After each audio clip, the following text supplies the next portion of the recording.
Are you an independent author with an incredible story to share? Are you afraid your book will get lost in a sea of books? True Vine Publishing Company can help you stand out. We're not just a publishing service, we're your partner in success. We provide personalized marketing strategies and eye-catching covers that will captivate your audience. We will build your author platform and connect with your readers. We have helped countless authors achieve success, and we can help you too. Break free from the shadows, take control of your publishing journey, and make your mark. Visit TrueVinePublishing.com or call 615-44-BOOKS to schedule a consultation. Hello, this is Timothy Bond with True Vine Publishing Company, and you're watching the next episode of The Right Change, where our guest today is Jeannette Bayardelle, author of What's Your Offering?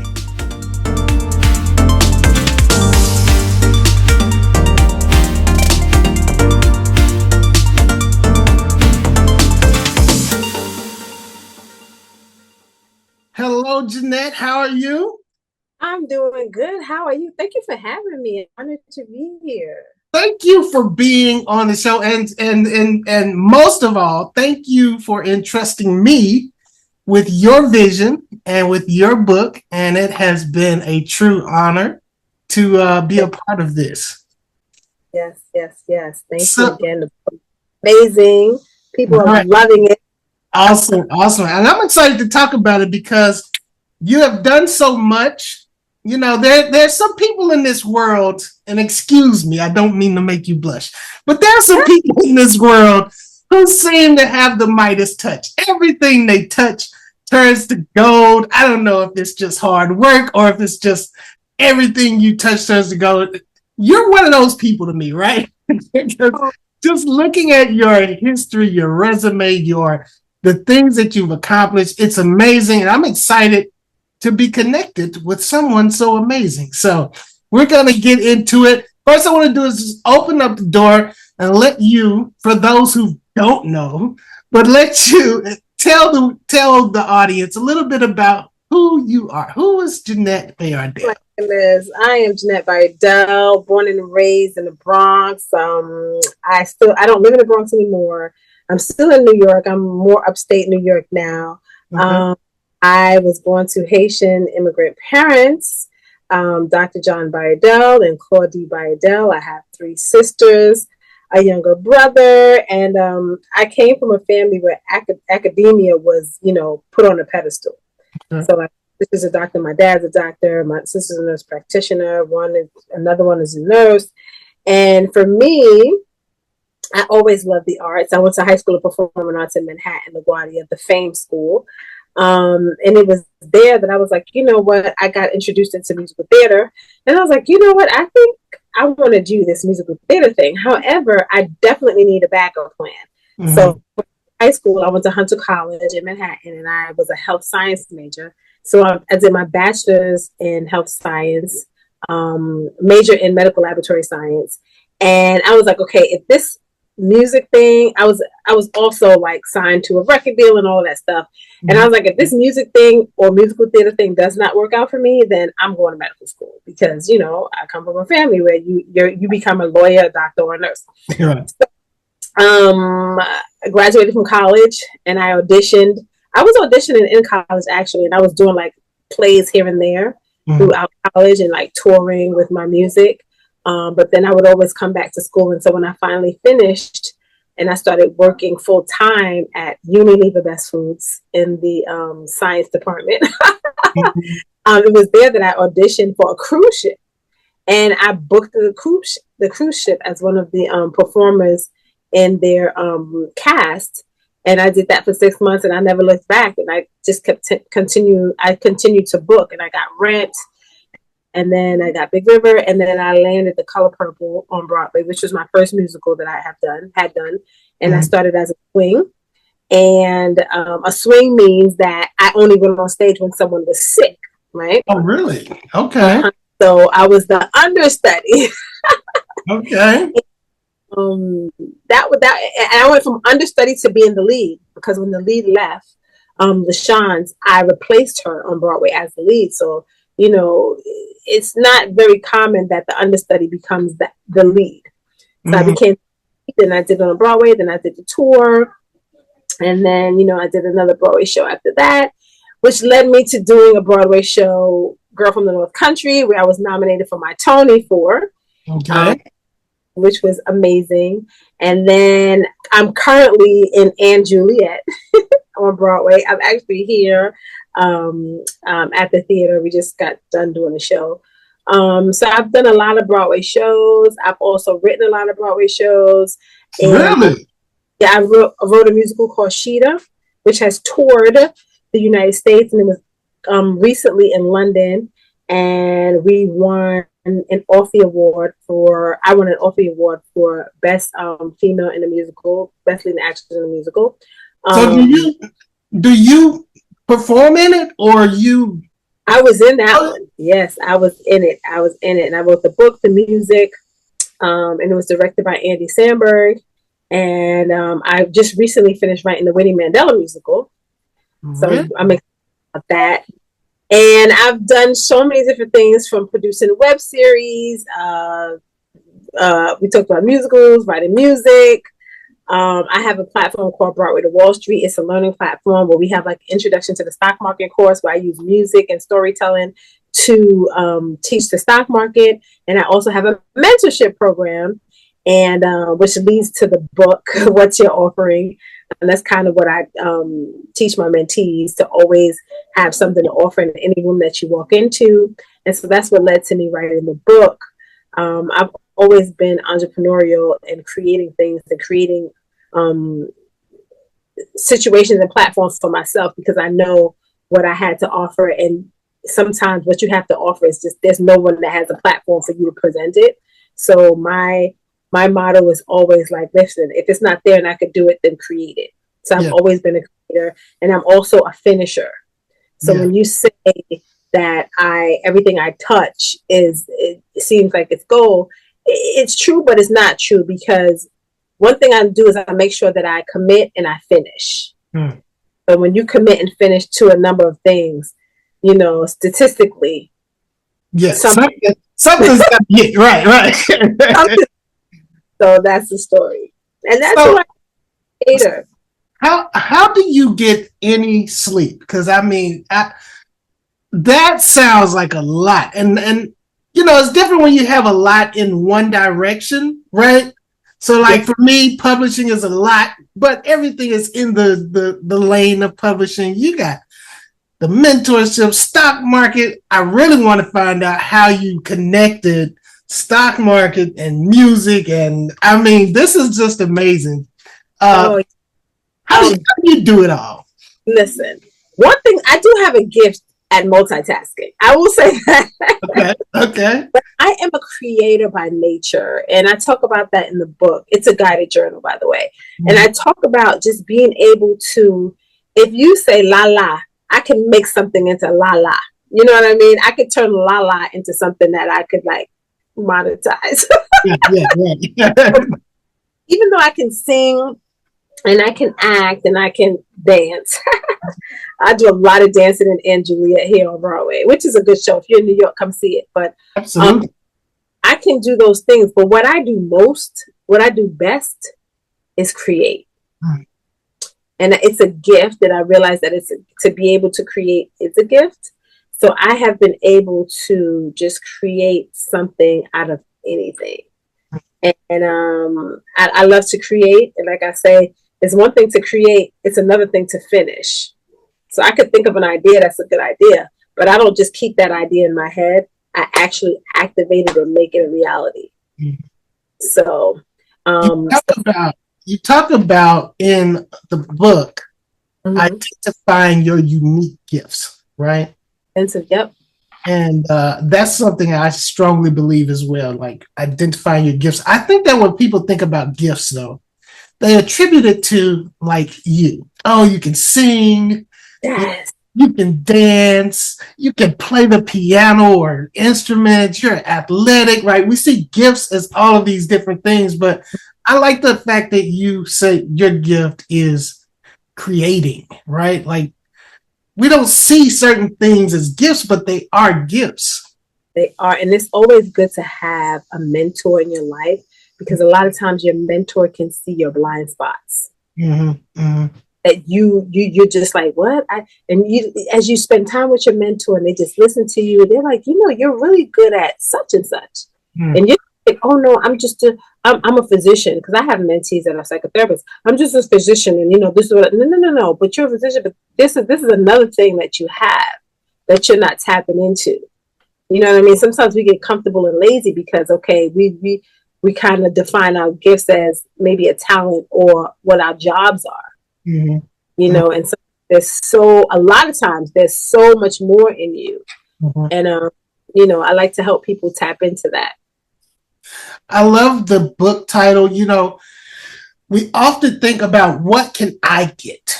And the market is based on what's in it for me, right? But your thing is, what's your offering, right? Yeah. What's your offering? Talk to me about, how you came to understand this concept in your personal life. What's my offering? I feel like over time, I was always, like I say, I was a creator, and I realized that I would come up with things. Even as a child, I would create like plays and stuff in my own living room, and I would see the response of my family around me, and they were always encouraging me. So whatever I came up with, they were like, wow, that was pretty good. Or that was, my sisters were really into academics and my parents were into academics. And I was not really. I mean, I was that person that could be good at anything that I do, that I focus. But I wasn't just focusing on that. And I would focus on other things, whether it's singing, dancing, rapping. But whatever it was and whatever I created, I started to realize like, oh, this was good, and people responded to it well. So I think having a family around me helped me develop that. Oh, okay, she's good at that, and I started to realize that I could get in any circle. And I remember in college when I was so into like working in theater and touring and stuff, and I would come back. But when it was time for me to like really buckle down and like get free, I realized, oh, I'm going to shine in this area because I'm putting my foot in. And I'm like, oh, so how does this work? Okay, so I'm joining study groups. We're studying all night. Now we're in competition. Who could get the best grade? You know what I mean? So no matter where I go, like I'm going to thrive. And I started to that was one of my superpowers, is that I can kind of adapt and adjust. And I decided to kind of like merge worlds. So what I love about musical theater is that I can merge all my worlds. Like even with finance, it was like, okay, a lot of people in theater, they were like, okay, we know that you know about the stock market. Can you do it for us, or can you teach us? And I was like, okay, I'm not going to do it for you, but I will teach you.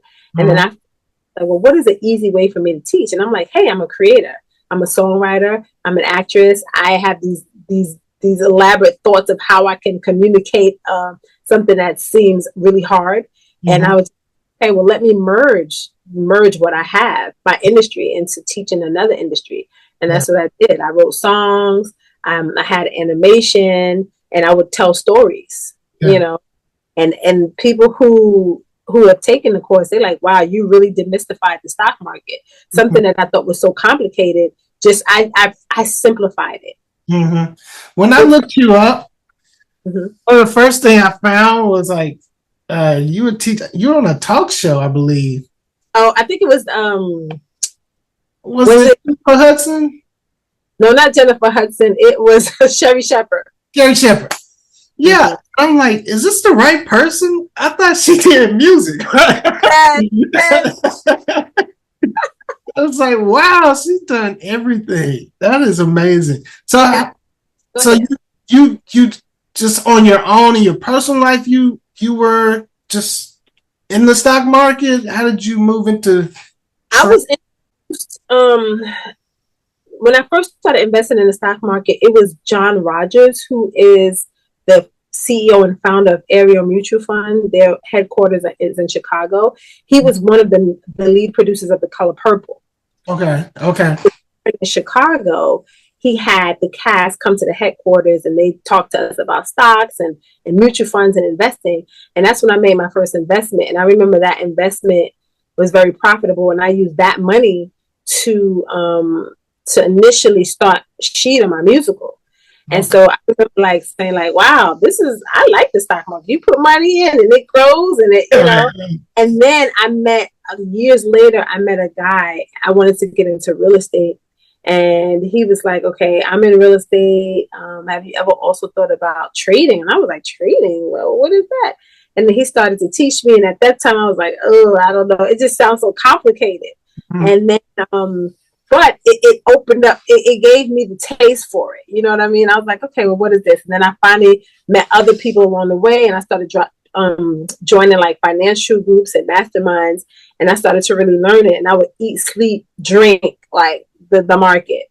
And loved it. It's addicting. Anybody who trades and stuff like that, they know, like, when you first start trading, you go to sleep and wake up looking at those charts. Okay, holidays, you just like, oh no, it's a holiday. The stock market is closed. No, my life's over. You know. So, and I was just, once I learned that, and then people started to ask me to teach them, I felt like I wanted a way that I could teach them easily, and that's how I came up with the introduction to the stock market, and that's how I started building my platform, Broadway to Wall Street. Awesome. So let's get back to the book here. You got a chapter here. Now, me and my wife, we have this statement. And we say, walk through every open door, right? Because I believe if a door is open, I trust in God. If a door is open, it's supposed to be open, right? Stop being afraid. Walk through every open door because you never know what's behind that door. Your chapter is the power of saying yes. Talk to us about how you discovered the power of saying yes. Let me tell you something. Sometimes because of fear and laziness, you say no to things that you know you could say yes to things, but you don't feel like being bothered. Right. And I've been there. I'm just like, I don't feel like doing that. Like, no, I don't want to do that. And you start making excuses. Well, I can't do that because of so and so and so and so. But sometimes if you say yes, and just take on that responsibility, you'll be surprised at the doors that will open up for you. You know, and sometimes your yes may seem like, why did I said yes to this, but things didn't work out. But that thing that didn't work out led to the next door. Right. You could say yes to, like, I'm a big believer in networking. And sometimes you like, I don't want to do this show. Like in theater, you like, I don't want to do the show. It doesn't line up with, it may line up with my belief system, but I just feel like, oh, they're not paying enough money. Sometimes it's about the money, it's about the connection. So you saying yes, so many times I've said yes to things and it led to bigger things. You know, I've said yes to, let's say, taking a certain manager on, like having a certain manager, and then saying, okay, well, I said yes. And because I had that manager, it opened doors for other things. You know what I mean? Or because you had this agent, they had relationships with other people. And sometimes they may not be the biggest agency or the most popular manager. But because you said yes to somebody that believed in you, they had a connection that you didn't know about. That's what I love about that chapter, because, you know, we're always kind of looking for that yes to be the first explosive thing that happens, but most of the time it's a progression. One yes, you know, it's like going in a house. You go to the front door, but there are multiple rooms, right? So you gotta be willing to first go through that door. And I know exactly what you're talking about when you're talking about, like, people always have a reason to say no. Right. And I talk to people sometimes and it's just like, well, you should do this. Oh, no, I can't do that. You don't understand my market. You don't understand the people who always a reason. Yeah. It's always a reason to not do something. But that yes, it opens the door to so many things, so many opportunities. Go ahead. I like about going through open doors, because that's the thing. A lot of times people, you miss the open door because it's not what you think it should be. And I'm open. Go through the open door. Go through that. Even in the thought or writing something. Sometimes you're trying to write something else and you don't get, it's like that topic you can't write on, but there's another topic that's on your mind. Then that means go through that open door. Right. And try to force this one open. No, leave that alone and go through the open door. Right. Yeah. Yeah. That's my writing style as well. If I'm not feeling a chapter, what are you feeling? Focus on that right now. Exactly. Focus on that right now. And people, I mean, we can be stubborn. We want what we want when we want it. Right, but sometimes not the season for that. It'll come, but it's not the season for that, So say yes, doors are open. Chapter 8. Maintaining balance. Ooh. First thing I want to do is balance the scales here, okay? First I want, and you can tell me I'm not going to talk about that, but I think the most helpful to me is seeing the reality of a journey, right? We look at you, we see all of your successes, right? And we think, she says she's a creator, she's an executor, she's a finisher. So clearly everything she touches goes straight to success. How do you balance the failures and the success? How do you deal with that? It's all about the rebound, your rebound time, your bounce, right? Because in this industry, you're going to experience failures, but you have to rebound quickly. You're going to experience setbacks, but you have to push through.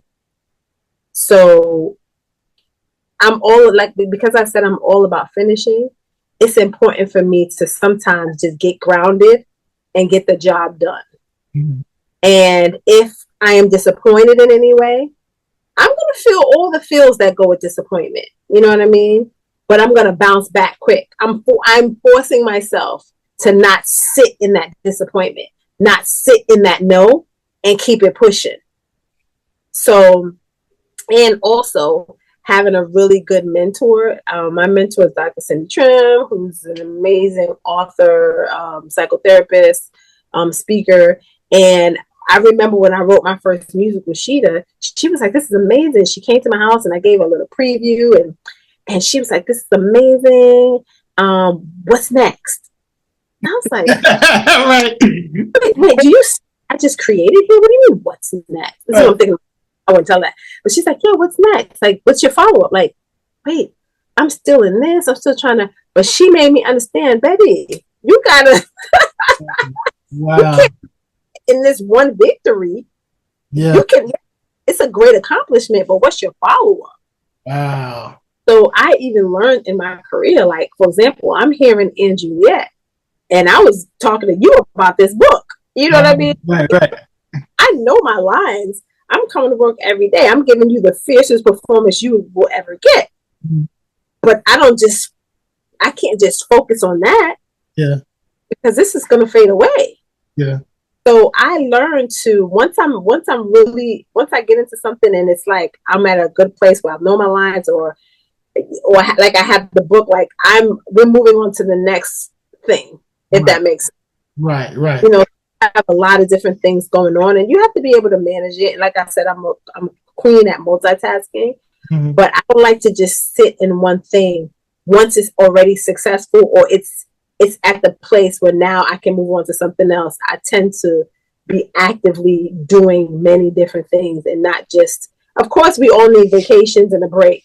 Yeah. So I do those, but when I'm feeling like creative and I'm on the move, like I'm going to keep going. I'm going to keep on. I'm not going to just sit and just be like, "Oh yes, I'm in Aunt Juliet. I'm getting my good paycheck. I'm not going to watch in between shows." You know what I mean? No, like I'm in between shows now and I'm talking to you. Well, let me ask you this then, because I need this help. Okay, I like to celebrate a win. Yes, I like to stop and like, hey, let's turn up and celebrate because I won. Yes. Was this before your mentor told you that? Before your mentor said, "What's next?" Was this your natural demeanor, or did you have to develop this skill to succeed, move on? The hardest thing for me. So what was hard was that Sheeta, the musical, it was something that I had just created and it was amazing. So we were still in the workings of getting the producers and so I was sitting in that, you know what I mean? So I felt like, listen, I'm still working on that. But she was kind of like saying to me, okay, while you're working on that, still think about what's your next. You know what I mean? Don't get caught up in that. Even though that was taking up a lot of my time and energy, because you have to have meetings, you have to have you have to have meetings, readings, workshops, right? Because you're trying to get people to find, you're trying to get producers to pay for it, and you want to get your creative team to help you with it, your stage managers, your wardrobe, costume, hair, makeup, theater. So there was a lot of work to be done. So I hadn't even done that work yet. So, but it was just so, it was jarring for me to hear her say, well, what's next? And I'm like, wait a minute, we're still like in the trenches in this, even though I have this, but I'm not ready for what's next. And I usually will be, like when I was in The Color Purple, I was working on, I produced my first CD on my own. Like I had a CD out that was produced by John Smith, the producer. But then my second CD, I was like learning how to produce tracks, you know. And this is why I was in Color Purple, starring in Color Purple on Broadway and doing the tour. So I was always doing other things, but I just didn't have the mindset of thinking about what was next while I was in the middle of, you know, making something else happen. Right. So, and one thing is my mentor, she would be like 10 years down the line. You know, I'm like, wait a minute, let me focus on now. But I understand why. I understand now, you know. But how do you maintain the balance with the what's next mentality? What I do, like I say, once I get my projects to a certain point, then I know it's time for me to move on to the next. And I also, you know, I'm actively, when I have a thought or idea, I'm actively like writing it down so that I could come back to it. But I also know that there's sometimes that, you know, what I'm writing takes precedent over anything else that I'm doing. I'm going through the open door. There's sometimes starting a Broadway show. When you start a Broadway show, I mean, it is brutal because you have rehearsal for 6 weeks. Then you go into the theater and you have tech rehearsal, and then you have previews, and you're in the theater for like 10 to 12 hours a day, every day, for weeks at a time, you know. And at that time, I know that I need to be fully locked in what's going on here at the theater. So I'm not going to see my family as often. I know I'm not going to be able to do a lot of writing. I have to lock in to what I'm doing. But once we get that show up, now the theater's not going to get as much of my attention and energy. And I understand. So I understand when I need to lock in and when I need to move on. Yeah. Talk to us about the ripple effect. What is the ripple effect? Did I hit a nerve? What was that? The ripple effect. It's like, I want to give a good example of this in my life. Okay. I was working for Unilever Best Foods, right? And in my mind, I'm like, I see this audition in backstage, and I'm like, you know what? I want to audition for, it was the cruise ship. No, it wasn't the cruise ship. It was for USO or whatever. I think it was like a USO audition. And I was just like, I was so convinced I was leaving Unilever. And I was only there for a couple of months, but I was like, listen, I feel it. Like I'm leaving. I was packing up my desk, and people were like, where you going? I feel it. God, moving, okay? I know what I feel. And I saw this audition in backstage. At the time, you would go to backstage. I didn't have an agent at the time. And I went to this audition, and I just knew, like, this was my break. When I tell you, after, you know, they did like the typecast, they put you in a line. You may sing, and they put you in a line, and they like, thank you, thank you, thank you, thank you. You can stay, thank you, thank you, thank you. They go down the line, you know, letting you know who made the cut. And when they said thank you to me, I just stood there. They were like, thank you. And I was like, like, I was like, wait, thank you. Like, because I was so convinced that I was going to, you know, have this job. And so I went to the bathroom, and I was just like crying, like in the stall. I was like, what is going on? And it was a woman who heard me in there, and she was like, hey, and I came out. She was like, did you just audition for that? And I said, yeah. She was like, I heard you sing. Royal Caribbean is auditioning across the street. You would be perfect for that. And I was, oh.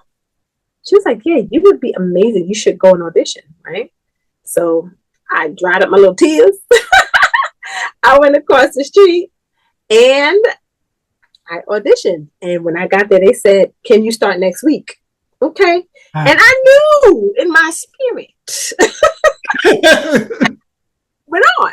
And so then I auditioned for that. I mean, I got Royal Caribbean, and it was Royal Caribbean that I made so many different contacts, and I ended up getting Rent, like I told you. But it was like those little things, those little connections that caused me to get to where I was going to go. Had I known that I was going to, be rejected, I probably wouldn't have gone. Mm-hmm. Right. Because I followed through, and you make certain connections. The one thing leads to the next thing, leads to the next thing, leads to the next thing. Mm-hmm. Yeah. Right. I remember when this goes back to when I got a call from my agents. I had already been on Broadway, a couple of shows. And when I got a call to do the Bob Dylan musical, I was just like, it was a reading, a workshop. Mm-hmm. And it was the weekend. They were like, listen, we need her to come in on Monday to start this workshop. Mm-hmm. I didn't feel like learning music that weekend because I had made plans with my family. And I told my agent, like, I don't really know about Dylan's music. So I don't think this is for me, because I didn't want to do the work, basically. And agents called me back. They said, listen, Jeannette, we really think you need to do this. We really think you need to do this. And I was like, oh my goodness. All right, fine. So I learned the music. I went and I did the workshop, and it was great. And I remember at the workshop, I had a conversation with the director, and I was like, I read the script, and the script is really, I was intrigued. I love it. And because I had that conversation with the director, when it was time to cast the first off-Broadway production, and they were recasting everything, and they talked about casting my part, and the director was like, oh no, that part is taken. We're giving that to Jeannette. Oh, wow. Wow. But it's because I said yes, and because I had the conversation with him and I connected. Right. How we get in rooms and you don't want to talk and you don't want to, but that person is a door. Right. Right. It's a community. So all of these things, like the yes, affected me being in a room. Me having a conversation affected me being in the off-Broadway production. Of course, me being in the off-Broadway production led me being into the Broadway production. Mm-hmm. And just like that, I would come up with ideas and run it by the creatives, and they were just so supportive. And so when it came time when we opened on Broadway, they were so supportive in me being being nominated for a Tony. And it just really, I just realized that the decisions that we make are so important, and they open doors for other things to happen. Wow. Yeah. You ever had an interview and you just wish we could do a 24-hour interview? I wish we could do a 24-hour interview, but I would feel like we need more time. Right. Oh man, I really hate to even end this. Listen, people, let me slow down. Jeannette, how could people get in contact with you if they want to learn more about you? I mean, all the things you have going on. If you want to learn more about me, you can go to JeannetteBayardelle.com, JeannetteBayardelle.com. That's where you can purchase my book. You can also connect with me on all social media platforms, Instagram, Facebook, whatever they have. I'm pretty much on it. Yeah. Awesome. It has been such a privilege and an honor and a joy to have this conversation. I should have been taking notes, but luckily I have recorded everything. So we are good on that. It's been a pleasure. Again, thank you for this opportunity. Thank you for, publishing my book. It looks amazing. I have a copy right here. Boom. Let's see it. Put it in front of you. Put it in front of you. Oh, we got. There we go. Well, you can't really see. We'll put it up. We'll put it up. We'll put it up in post edit. Yeah, but it's so. I did an event this weekend, And that's what I needed. I needed copies for the event that I did in California, and the people were just so receptive. And I'm happy, and it was important to me to make sure that I had an offering for that event. Yeah. And that deadline to make sure that I get things done. And my deadline was to make sure that the books were done by that event. Association of Black Women Physicians. It was their benefit event where they raised money to give scholarships to Black female medical students. So I was very happy about that. So thank you for just making it smooth, make it happen smoothly. Absolutely. Yeah. That's what we do. Everybody, I want you to like, I want you to share this video, follow us, get the word out about Jeannette Bayardelle's amazing book and her amazing, I'm going to say, ministry, because you have so much that you're doing that helps people. Definitely a world-changing person, and you have a wonderful day. Thank you, same to you, and bye everybody. Make sure you get the book. It will change your life.